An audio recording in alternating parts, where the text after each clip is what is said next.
আজ আমি বানাবো চিকেন সবজি পুলি।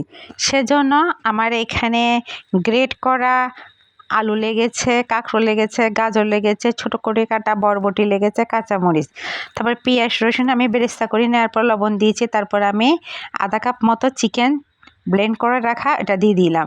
তারপরে পেঁয়াজগুলো বেরেস্তা হয়ে যাওয়ার পর আমি দিলাম আদা বাটা, রসুন বাটা, একটু করে জিরা বাটাও দিলাম, মরিচের গুঁড়ি দিলাম, ধনিয়ার গুঁড়ি আর দিলাম হলুদের গুঁড়িও।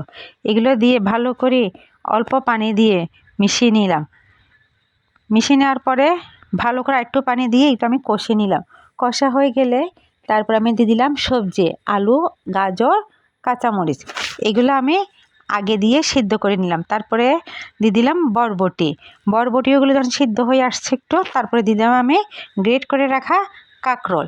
এগুলো ভালো করে ভাজতে ভাজতে আমি শুকিয়ে ফেলেছি। বাস হয়ে গেল আমার ভাজি রেডি।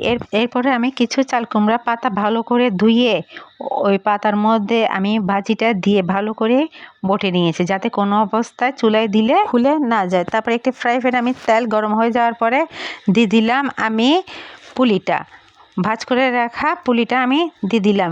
একটু এই পাটটা হয়ে আসার পরে দেখতে পাচ্ছেন আমি কীভাবে দিচ্ছি। এই পাশটা হয়ে পরে আস্তে করে আমি এটা উল্টিয়ে দিলাম।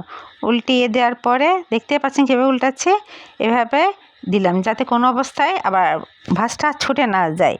এটা সাবধানে করতে হবে। তারপর কিছুক্ষণ এটা উল্টিয়ে পাল্টিয়ে জাল দিয়ে দিলাম।